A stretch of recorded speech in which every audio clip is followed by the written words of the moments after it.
Olá, começa agora o segundo programa do nosso especial A Era das Moedas Digitais.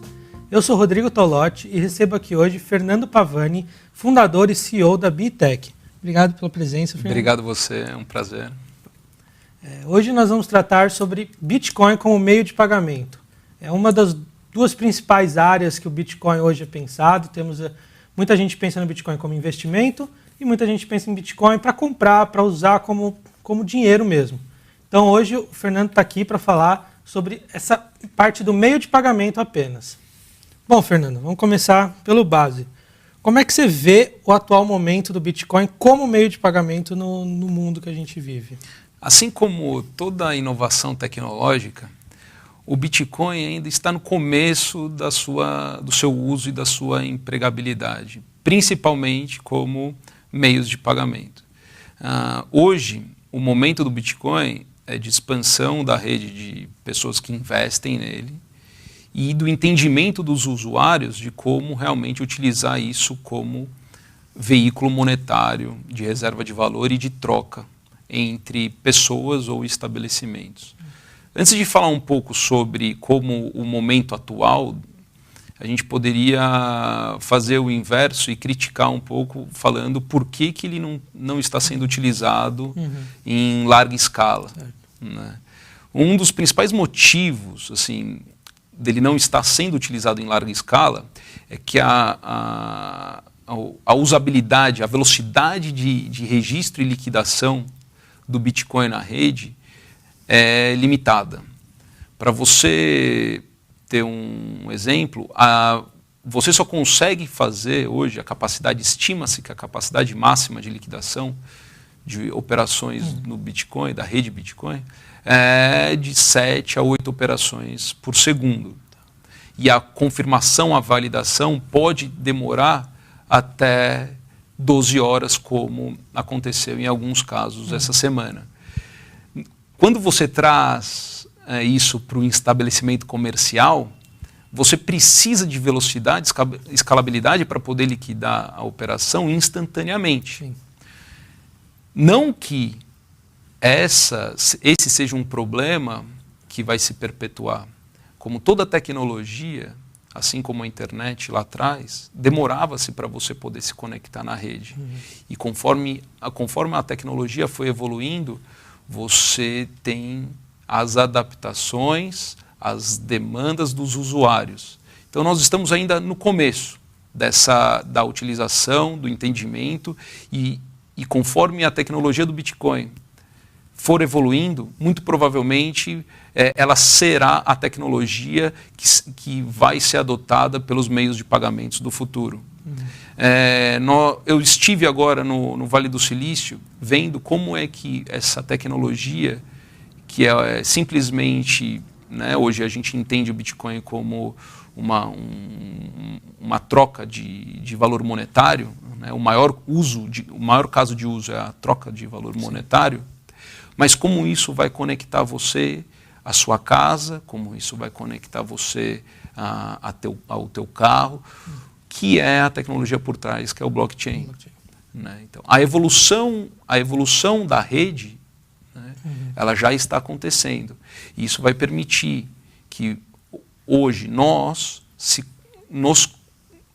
possibilite conectar com a nossa geladeira. A geladeira consiga interpretar e fazer um pedido automático através das nossas carteiras virtuais, utilizando a tecnologia do blockchain para poder fazer qualquer tipo de liquidação monetária que exista. Não é só a gente que está tentando entender ainda o Bitcoin e o blockchain. Acho que a comunidade toda, o mundo todo ainda está aprendendo tudo que a gente pode tirar dessas tecnologias. Exatamente. E é muito importante o que você falou. Os provedores de serviço têm que começar a integrar e têm que começar a utilizar e fornecer os seus serviços para poder atender hoje as demandas dos usuários. Não basta você chegar e falar, eu quero comprar com Bitcoin num estabelecimento. O próprio estabelecimento ele tem que ter todos os serviços existentes também dentro dessa rede. Os provedores de serviços precisam dar crédito utilizando o Bitcoin ou qualquer tipo de protocolo de liquidação, para poder esse estabelecimento disponibilizar para o seu cliente final. Então, a adequação do mercado, do produto, ele ainda está em evolução. Né? Então, nos próximos anos, sem sombra de dúvida, a tecnologia do futuro que vai ser utilizada é a tecnologia que hoje nós temos o Bitcoin. Né? Outra questão muito importante que eu vejo das moedas virtuais, das moedas digitais, é que você precisa ter essas moedas virtuais digitais, né, se adequando ou respeitando alguns pilares da regulamentação e das leis existentes. Isso traz muita segurança para o próprio ecossistema da rede. Né? Você tem que ter alguns tipos de controle, não controle governamental, exato, mas você precisa ter algum tipo de controle para prevenção de que pessoas não façam coisas, não executem algumas operações ilícitas na rede. É importante falar que nos últimos anos a rede do Bitcoin tem evoluído muito significativamente para proteger o próprio ecossistema. Hoje o veículo de entrada, o veículo onde uma pessoa física pode adquirir o Bitcoin é através dessas exchanges, né, que são essas corretoras barra casa de câmbio, que aceitam os seus reais, e você pode integrar e comprar os seus bitcoins. Neste momento do cadastro, essa corretora ela realiza uma verificação apropriada para saber se você é você, se você pode e tem capacidade de comprar e se suas fontes, né, de renda são fontes lícitas. É como qualquer outra corretora, né? Você tem todo um critério ali também para garantir que você é quem você diz ser, né? Exato. É seguro, desde esse momento também tem essa segurança. Além de todo o sistema do Bitcoin, você tem a segurança como com o próprio banco, que tem todas as regras para tornar tudo mais seguro. Né? Isso é muito importante, porque isso traz ainda uma segurança maior para o ecossistema. Você não pode, você tem que fazer, hoje, isso chama KYC, tem que fazer o teu próprio KYC, a tua própria due diligence, e saber que aquele dinheiro ou aquele uso da tecnologia, ela vai ser feita para coisas lícitas. Neste momento é que você tem uma aceitação em massa da tecnologia. Né? E como a internet no passado, a internet era totalmente desregulada, o Bitcoin ainda é desregulado, porém você tem alguns limites que os governos estabelecem para falar, olha, o governo brasileiro fala, olha, corretora, casa de câmbio, faça a sua devida verificação. Isso já traz uma segurança ainda maior para o ecossistema. Com isso, também é importante ressaltar que a tecnologia por trás do Bitcoin Blockchain, ele tem que ser livre para você poder inovar, para o empreendedor e para a empresa poder ampliar o uso dessa tecnologia. Quando a gente fala de Bitcoin como meio de pagamento, não necessariamente você precisa ter uma compra e uma venda daquele valor monetário, uma troca de valor monetário. Essa tecnologia pode ser utilizada hoje ou taxada como commodity, como moeda, ela pode ser utilizada para registrar ativos físicos. Tem uma miríade de usos que você pode empregar essa tecnologia e que ainda a gente está no início da usabilidade dela e que traz benefícios para o mercado financeiro, traz benefícios para a advocacia, que pode registrar muito mais rapidamente um ativo, certo?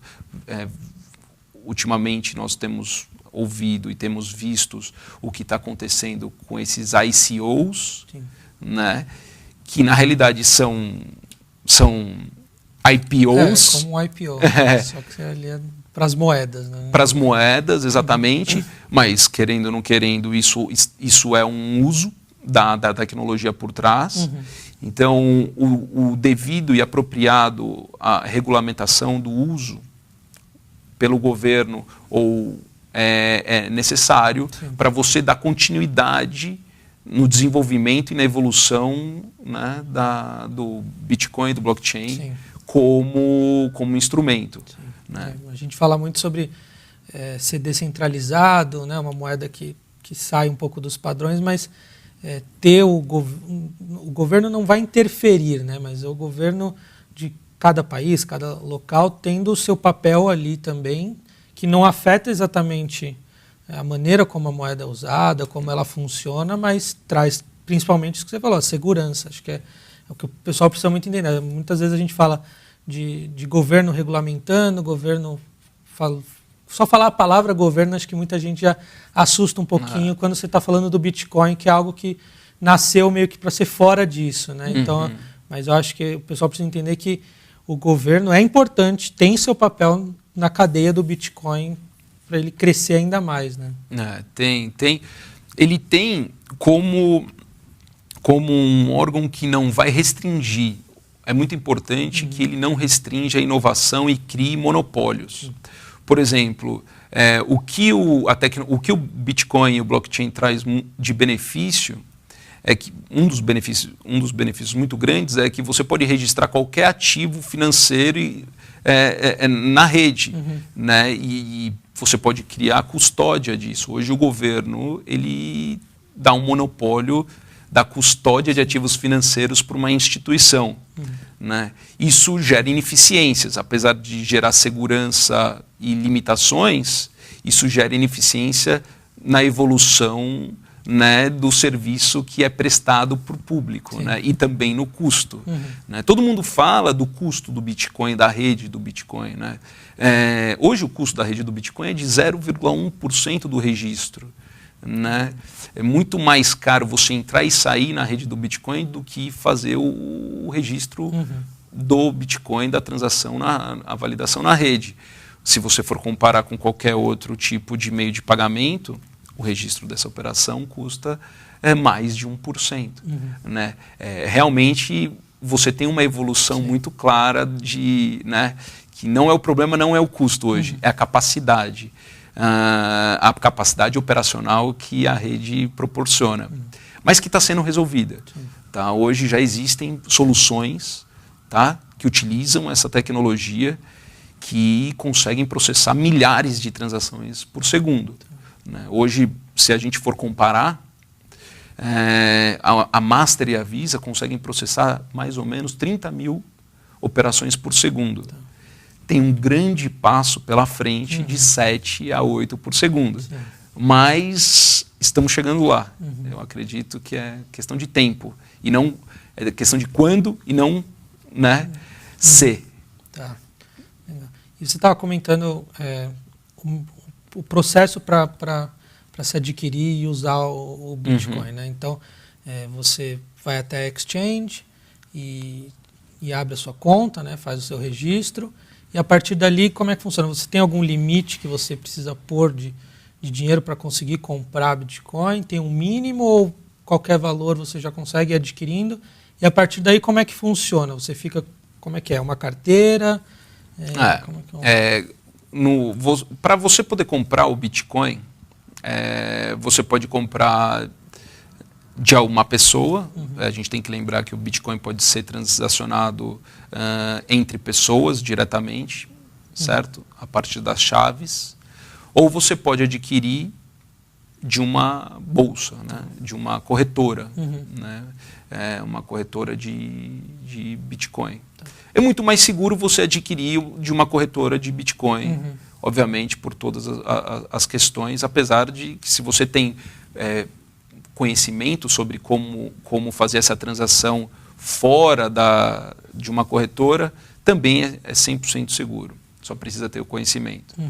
Então você vai numa corretora de Bitcoin, abre a sua conta nessa corretora, a corretora vai fazer as perguntas necessárias para poder cadastrá-lo, como se fosse uma corretora de valores normal, e primeiramente ela vai te dar um limite de R$10.000 para você poder comprar, até R$10.000. Tá. Não tem mínimo, o mínimo é o quanto que você quer transacionar. Lembrando que o Bitcoin, você não precisa comprar um Bitcoin para transacionar.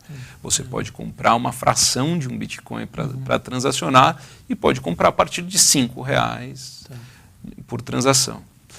Na hora que você abre a conta e deposita os reais na conta da corretora, a corretora disponibiliza para você comprar o Bitcoin na exchange dela, né? É por isso do nome da exchange. Lá você tem as ordens de compra e venda e você pode executar a sua compra diretamente na corretora. E aí, a partir desse momento, esses bitcoins ficam guardados na wallet da própria corretora. Né? Depois que você comprou os bitcoins na corretora, a diferença entre a corretora tradicional e a corretora de bitcoins é que você, com um clique, você pode transferir os seus bitcoins para qualquer carteira virtual que você queira, virtual ou física, né? Que você queira. Basta pegar o código da sua nova carteira e transferir da sua corretora para a carteira em questão. Então, isso te dá uma flexibilidade muito grande para poder transacionar, para poder transferir os valores que você tem nessa exchange. Fica bem menos dependente da corretora. Né? Muito menos dependente. É isso que a independência da tecnologia traz. Isso que a tecnologia traz, essa independência. Mas a gente tem que lembrar de novo, independência não é anarquia. Né? Essa é uma facilidade que a gente tem que utilizar de maneira correta. E é por isso que a rede do Bitcoin tem crescido em termos de segurança e estabilidade, né? Porque cada vez mais você tem esses agentes higienizadores. Né? Por isso que é muito bom saber, por isso que é muito bom adquirir, quem é marinheiro de primeira viagem, de uma corretora, porque ele vai entender as funcionalidades. Né? E aí você pode fazer o que você quiser. No momento que você tem um Bitcoin adquirido em qualquer lugar, você pode comprar desde um cafezinho até um apartamento. Claro que eles vão te pedir os documentos normalmente, né? Mas tivemos aí alguma dessas imobiliárias vendendo apartamentos, aceitando o Bitcoin como contrapartida. Né? Tirando o apelo do marketing, isso é uma demonstração do poder de uso da tecnologia, né? E que vai ser muito mais empregado daqui para frente. Eu acho que esses são as principais questões hoje que nós temos da empregabilidade do Bitcoin como meio de pagamento. A outra questão é sobre o estabelecimento que vai receber o Bitcoin. Né? Como é que ele tem que se preparar para poder aceitar o Bitcoin ou essa moeda para poder não ter descasamento do seu balanço. Né? Existem algumas formas. Né? No momento em que você aceita o Bitcoin, você pode transferir automaticamente para a moeda em questão. Se você tem contas a pagar em real e você pode fazer essa conversão para reais, ou se você quer guardar esses ativos em Bitcoin, você pode guardar esses ativos em Bitcoin.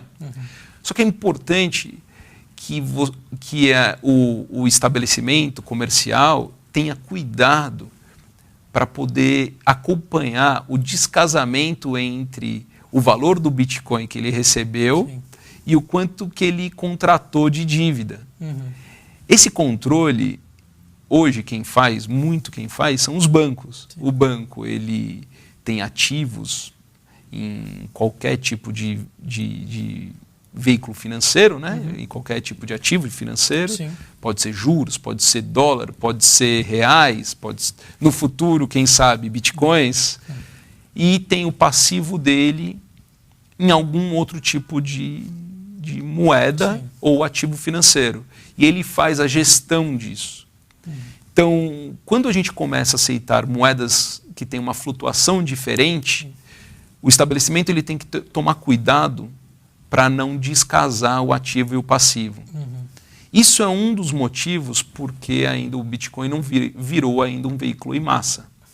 Todos os estabelecimentos que operam no Brasil, eles têm que pagar seus impostos e têm que pagar seus fornecedores em reais. Conforme a cadeia vai aceitando bitcoins ou outras moedas, você tem a aceitabilidade desse protocolo como moeda, mesmo como veículo de troca de valor monetário. Né? Bom, e nessa linha, então, qual que é a vantagem tanto para o consumidor quanto para o estabelecimento? Além da segurança de todo o sistema do Bitcoin, por que aceitar o Bitcoin? A gente fala muito, atualmente, o problema que a gente já comentou, que é a velocidade das transações. Então, por exemplo, para uma padaria ou para um estabelecimento menor que às vezes precisa, para o consumidor que ele quer usar, mas ele precisa da resposta, ele não pode esperar 12 horas para o estabelecimento aprovar a compra dele. Então, nesse momento, como é que fica essa questão? Né? Quais as vantagens e as desvantagens, tanto para o consumidor quanto para o estabelecimento do uso da moeda? Uma das vantagens é que nos últimos anos o Bitcoin tem se valorizado muito. Então, quem segura essa moeda, ultimamente, ele tem obtido valorizações muito elevadas. Né? O consumidor ele tem aproveitado esse momento e gasto menos bitcoins ou reais para poder adquirir seus produtos na praça. A outra vantagem, claro, é que você não precisa pagar as taxas dos bancos. Né? Então, no momento em que você adquire seu Bitcoin, você está fora, você não precisa gastar as inúmeras taxas que os bancos cobram. Assim também como os estabelecimentos. Né? Tirando o problema da velocidade de confirmação e liquidação da operação, realmente é muito barato se você tiver uma solução prática para poder fazer essa liquidação. 0,1% não é nada perto de quanto que custa a liquidação de uma bandeira das maquininhas que a gente vê hoje, né, que cobram em cima da receita, que vai ter que se transformar, obviamente, e o Bitcoin veio para poder realmente bater de frente em relação a isso. A outra vantagem é que quando você precisar utilizar essa moeda em qualquer lugar do mundo, é muito mais fácil. Né? Então, para quem tem que importar alguma coisa, ele recebe o Bitcoin, tem que importar alguma coisa, é muito mais fácil a pessoa do outro lado do mundo aceitar os Bitcoins pela facilidade de transferência que tem e de registro na rede. Né? Obviamente tem todos os problemas de registros das operações no Banco Central. Né? Mas se no momento em que o Banco Central, no momento em que a regulamentação ela evoluir para aceitar esse tipo de operação, esse registro de operação num sistema, é muito melhor do que as soluções de transferências internacionais que a gente observa hoje. Né? Não sei se vocês conhecem, não sei se o público daqui tem alguma familiaridade hoje. Os bancos, eles são muito arcaicos para fazer todas as transferências internacionais. O legado é muito pesado. Eu acho que se a gente for ver dos serviços bancários disponíveis, é um dos piores serviços bancários que a gente tem hoje. Né? A tecnologia do Bitcoin, ele resolve muito desse problema. Então, o estabelecimento que recebe isso e tem algum passivo internacional, ele teria uma velocidade muito grande de liquidação. Ele não perderia tempo em confirmar a sua compra internacional. Legal. E considerando tudo que a gente comentou aqui, em resumo, hoje, você acha que vale a pena uma pessoa comprar Bitcoin pensando em usar ele como meio de pagamento? Não como investimento, como guardar o Bitcoin. Mas a questão de, eu quero comprar, por exemplo, hoje a Microsoft, a Dell, são nomes que ficaram ali conhecidos por estarem começando a aceitar. Quero comprar um computador. Vale a pena eu adquirir Bitcoin para isso? Ou no momento atual, dado todas as dificuldades que a gente ainda tem, você acha que ainda é melhor não correr toda essa dificuldade, talvez, tanto do entendimento, acho que também tem muito isso, assim, mas todos esses processos que ainda estão em evolução, você acha que vale a pena já usar isso, o Bitcoin, mais como meio de pagamento? Ainda não é vantajoso. Tá. Porque não tem muitos estabelecimentos comerciais aceitando, apesar da Microsoft e da Dell. Porém, existem alguns benefícios de incentivos que, por exemplo, a Amazon, através de alguns provedores que ofertam, que te fomentam a utilizar o Bitcoin, você tem desconto de compra na Amazon de 15%. Então, quando tem um benefício claro, faz sentido. 15% de desconto para comprar na Amazon, acho que todo mundo quer. Né? Mas, no geral, o Bitcoin ainda não é não tem muitos pontos de aceitação para você ter isso, guardar isso como meio de pagamento. Né? Ter a moeda Bitcoin para poder utilizar em ampla escala para poder pagar suas contas. Você consegue, mas existe uma dificuldade de entendimento e de provedores e uma restrição de provedores de serviço. Né? Mas é muito importante que entenda-se como utilizar. Sim. Porque isso vai ser o futuro. Então, podemos dizer que você realmente acredita que esse é o futuro dos meios de pagamento. A moeda do futuro pode ser o Bitcoin ou outras que estão surgindo por aí. Você acha que esse é a melhor forma que a gente vai ter de usar dinheiro no futuro? Assim? Com certeza. Talvez não o Bitcoin como moeda. Talvez o Bitcoin como lastro. Como lastro para outras tecnologias que estão surgindo, né, como o valor. Porque o meio de pagamento, ele na realidade ele tem que ter um protocolo de registro das operações. O Bitcoin em si, a tecnologia, ele tem vários casos de uso, tem várias funcionalidades, né, como a gente conversou. Então, a tecnologia certamente é a tecnologia que vai ser utilizada em larga escala e que tem já muitos investidores investindo para evoluir o conceito dela e evoluir como que ela vai atender às demandas hoje existentes do mercado. Certamente, essa é a tecnologia que veio para ficar para meios de pagamento.